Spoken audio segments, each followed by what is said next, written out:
खोक्याच्या घरावर बुलडोझर, वनविभागाच्या जागेवर अनधिकृत घर बांधल्यामुळे कारवाई। शिरूर कासारपासून काहीच अंतरावर खोक्याचं हे घर, तर यापूर्वी घराच्या झाडाझडतीत प्राण्यांच्या वाळलेल्या मांस आणि कातडे जप्त।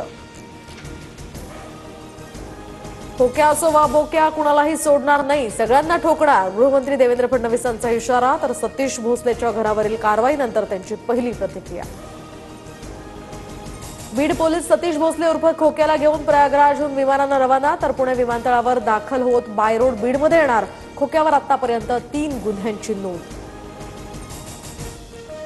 धनंजय देशमुखांचा साडू दादा खिंडकर बीड पोलिसांकडे सरेंडर, तर मारहाण प्रकरणी झाली होती अटक। खिंडकरनं मारहाण केलेल्या ओंकार सातपुतेकडून सुद्धा एकाला मारहाण झाल्याचा व्हिडिओ व्हायरल। शरद पवारांच्या राष्ट्रवादीत लवकरच भूकंप, जयंत पाटील अजित पवारांच्या राष्ट्रवादीत दिसतील, मंत्री संजय शिरसाट यांचा दावा। एवढी मोठी संघटना आहे तरी त्यांना जयंत पाटील हवेहवेसे वाटतायत। जयंत पाटील पक्ष सोडणार असल्याच्या सत्ताधाऱ्यांच्या दाव्यानंतर सुप्रिया सुळेंची टीका।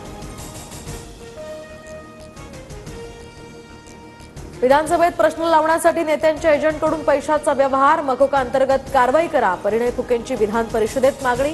तर परिणय फुकेंनी केलेल्या आरोपांवर चौकशी सुरू, मुख्यमंत्र्यांची माहिती।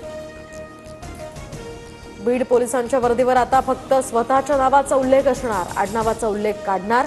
सामाजिक सलोखा राखण्यासाठी बीडचे एसपी नवनीत कौवत यांचा निर्णय।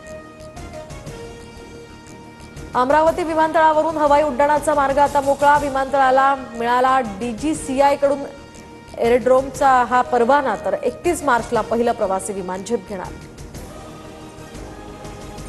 देशभरात आज होळीचा उत्साह, रत्नागिरीमध्ये ढोल ताशाच्या गजरात पौर्णिमेचे होम, अमरावती जळगावातही पारंपरिक नृत्य या ठिकाणी करत होळी साजरी।